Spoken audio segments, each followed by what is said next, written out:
കേരളം ഭരിക്കുന്നത് UDF സർക്കാരാണോ? UDF എന്ന് വെച്ചാൽ കോൺഗ്രസ്, മുസ്ലിം ലീഗ്, കേരള കോൺഗ്രസ്, CMB, RSP തുടങ്ങിയ സംഘടനകളാണ് UDF മുന്നണിയിലുള്ളത്. ഈ മുന്നണി തന്നെയാണോ കേരളം ഭരിക്കുന്നത്? എന്തുകൊണ്ടാണ് ആ ചോദ്യം ചോദിക്കുന്നത് എന്നല്ലേ? കേൾക്കാൻ നമുക്ക് KM ഷാജി, തദ്ദേശ സ്വയംഭരണ വകുപ്പ് മന്ത്രിയാണ്, മുസ്ലിം ലീഗിൻ്റെ നേതാവാണ്. അദ്ദേഹത്തിൻ്റെ വാക്കുകൾ. PMAY പോലെയുള്ള കാര്യത്തിൽ ഇവിടെ കോഴിക്കോടിൻ്റെ കൗൺസിലർ പ്രതിപക്ഷ നേതാവൊക്കെ ഉണ്ട്. അവരൊക്കെ പറഞ്ഞുകൊണ്ടിരിക്കുകയാണ് എന്നോട് നഗരങ്ങൾക്ക് കിട്ടുന്ന PMAY ഇല്ല, അതിന് പറഞ്ഞൊരു എംബ്ലം വീടുകളിൽ വെക്കുന്നതാണ്. അങ്ങനെ ഒരു എംബ്ലം വീടുകളിൽ വെക്കുന്നതിൻ്റെ പേരിൽ സെൻട്രൽ ഗവൺമെൻറ് കൊടുക്കേണ്ട ഒരു പൈസ തടയേണ്ട കാര്യമൊന്നുമില്ല. PMശ്രീയിലെ കാര്യം അതല്ല. PMശ്രീ ഒരു ഐഡിയോളജിക്കൽ പ്രശ്നമാണ്. ഞങ്ങളതിനെ എതിർത്തവും നിലപാട് സ്വീകരിച്ചൊക്കെ അതിൻ്റെ ഭാഗമാണ്. അതുകൊണ്ടാണ് ആ സമിതിയൊക്കെ വെച്ച് ഞങ്ങൾ പരിശോധിക്കുന്നത്. അതേസമയത്ത് സാധാരണക്കാരന് കിട്ടുന്നത് ഇപ്പം ബഹുമാനപ്പെട്ട കേരളത്തിൽ ഇപ്പോഴത്തെ പ്രതിപക്ഷ നേതാവ് മുഖ്യമന്ത്രിയായിരുന്ന സമയത്ത് ഒരു ആനുകൂല്യം കൊടുത്താൽ അത് CPM കൊടുക്കുന്ന ആനുകൂല്യമല്ല. ഇപ്പോഴാണെങ്കിൽ VD സതീശൻ മുഖ്യമന്ത്രി കൊടുക്കുന്നത് അദ്ദേഹം കൊടുക്കുന്ന കോൺഗ്രസിൻ്റെ ആനുകൂല്യമല്ലല്ലോ. അതുപോലെ തന്നെയാണ് കേന്ദ്രത്തിൽ നിന്നും. അന്ന് കോൺഗ്രസ് ഭരിച്ചിരുന്ന കാലത്തും അത്തരത്തിൽ പല പേരുകളിൽ ഇന്ദിരാ ആവാസ് യോജന എന്നൊക്കെ പറയുന്ന പദ്ധതികളൊക്കെ വന്നിട്ടുണ്ട്. അതുപോലെ ഇപ്പോഴും വരുന്നുണ്ടെന്ന് കരുതിയിട്ട് അതിനെ തടുക്കേണ്ട കാര്യമൊന്നുമില്ല. അപ്പോൾ അതുകൊണ്ട് കേന്ദ്ര ഗവൺമെൻറ്റുമായി അൺഹെൽത്തി ആയിട്ടുള്ള ഒരു ഡിബേറ്റിലേക്ക് ഞങ്ങൾ എന്തായാലും പോകാൻ ഞങ്ങൾ ഉദ്ദേശിക്കുന്നില്ല. എന്താണ് അദ്ദേഹം പറയുന്നത്? PMAY പദ്ധതി, പ്രധാനമന്ത്രി ആവാസ് യോജന പദ്ധതി, വീടില്ലാത്തവർക്ക് വീട് നിർമ്മിച്ചു കൊടുക്കുന്ന പദ്ധതിയാണ്. ഈ പദ്ധതി വലിയൊരു പ്രതിസന്ധിയിലൂടെ ഇടക്കാലത്ത് കടന്നുപോയിരുന്നു. കേന്ദ്ര സർക്കാരിൻ്റെ വിഹിതം നൽകിയില്ല. എന്താണ് കാരണം പറഞ്ഞത്? പ്രധാനമന്ത്രി നരേന്ദ്രമോദിയുടെ ചിത്രം എല്ലാ വീടുകൾക്ക് മുന്നിലും പതിപ്പിക്കണം, എങ്കിൽ മാത്രമേ കേന്ദ്ര സർക്കാരിൻ്റെ വിഹിതം തരികയുള്ളൂ. നഗരത്തിൽ വീട് നിർമ്മിക്കാൻ കേന്ദ്ര സർക്കാർ നൽകുന്നത് 1,50,000 രൂപയാണ്. ഗ്രാമത്തിൽ വീട് നിർമ്മിക്കാൻ കേന്ദ്ര സർക്കാർ നൽകുന്നത് 80,000 രൂപയാണ്. ഇതെല്ലാം ചേർത്ത് 4 ലക്ഷത്തിൻ്റെ വീടുകളാണ് നിർമ്മിച്ചു നൽകുകയാണ് ചെയ്യുന്നത് സംസ്ഥാന സർക്കാർ. അതിൽ ശേഷിക്കുന്ന പണം മുഴുവൻ ചിലവഴിക്കുന്നത് സംസ്ഥാന സർക്കാരാണ്. എന്നിട്ട് പിണറായി വിജയൻ്റെയോ കേരളത്തിൻ്റെ ഏതെങ്കിലും മുഖ്യമന്ത്രിയുടെ ഫോട്ടോ ഈ വീടുകളിൽ വെക്കാൻ സംസ്ഥാന സർക്കാർ തയ്യാറായില്ല. പക്ഷേ കേന്ദ്ര സർക്കാർ പറഞ്ഞു പ്രധാനമന്ത്രിയുടെ ചിത്രം വെച്ചേ തീരൂ, വെച്ചില്ലെങ്കിൽ കേന്ദ്ര വിഹിതം തരില്ല എന്ന്.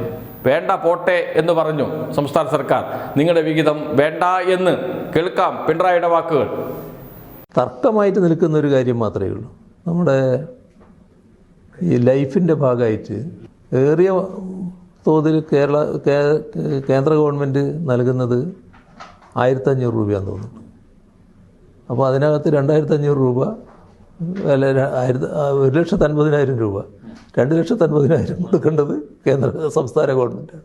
അവർ പറഞ്ഞത് നിങ്ങളൊരു ലോഗോ വെക്കണം, ആ ലോഗോവിൽ ഫോട്ടോ കാര്യമൊക്കെ ഉണ്ട് തോന്നുന്നുണ്ട്.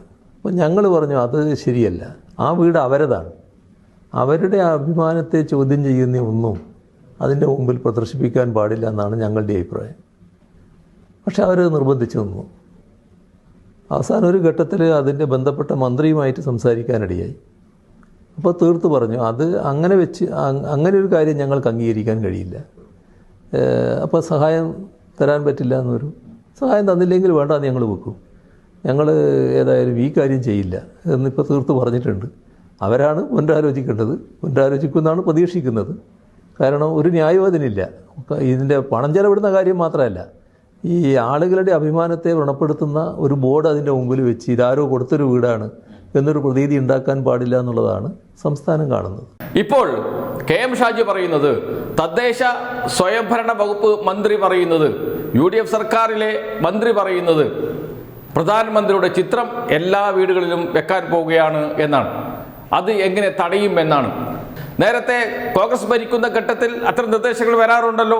നെഹ്റുവിൻ്റെ പേരിലും പ്രധാനമന്ത്രിയായിരുന്ന ഇന്ദിരാഗാന്ധിയുടെ പേരിലുമൊക്കെ അന്നൊക്കെ അവരുടെ ഫോട്ടോകൾ വെച്ചിട്ടുണ്ടല്ലോ.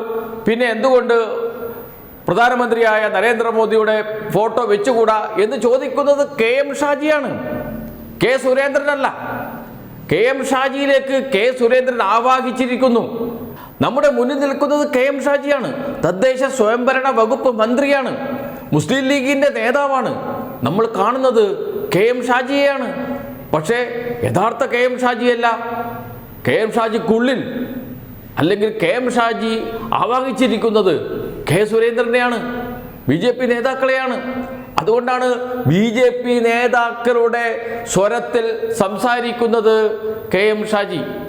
ഇനി മുസ്ലിം ലീഗിൻ്റെ പ്രവർത്തകർക്ക് വീട് ലൈഫ് പദ്ധതിയിൽ പ്രകാരം അതല്ലെങ്കിൽ സംസ്ഥാന സർക്കാരിൻ്റെ ഏതെങ്കിലും പദ്ധതിയിൽ പ്രകാരം PMAY പ്രധാനമന്ത്രി ആവാസ് യോജനയുടെ ഫണ്ട് അതിനകത്തുണ്ടെങ്കിൽ മുസ്ലിം ലീഗിൻ്റെ പ്രവർത്തകർ ആ വീട് നിർമ്മിച്ച് ആ വീട്ടിൽ താമസിക്കുന്നുണ്ട് എങ്കിൽ ഉറങ്ങി എഴുന്നേൽക്കുമ്പോൾ നരേന്ദ്രമോദിയെ കണ്ട് ഉണരാം. കണി കണ്ട് ഉണരുന്നത് ഓരോ മുസ്ലിം ലീഗ് പ്രവർത്തകനും ഇനി നരേന്ദ്രമോദിയെ കണ്ടായിരിക്കും. അതാണ് വരാൻ പോകുന്നത്. കേരളത്തിൽ അത് വിളിച്ചു പറഞ്ഞത് മുസ്ലിം ലീഗിൻ്റെ നേതാവാണ് എന്നതിൽ ഏറ്റവും കൂടുതൽ സന്തോഷിക്കുന്നത് മറ്റാരുമായിരിക്കില്ല, കെ സുരേന്ദ്രൻ അടക്കമുള്ള, രാജീവ് ചന്ദ്രശേഖർ അടക്കമുള്ള, വി മുരളീധരൻ അടക്കമുള്ള BJP യുടെ നേതാക്കളായിരിക്കും.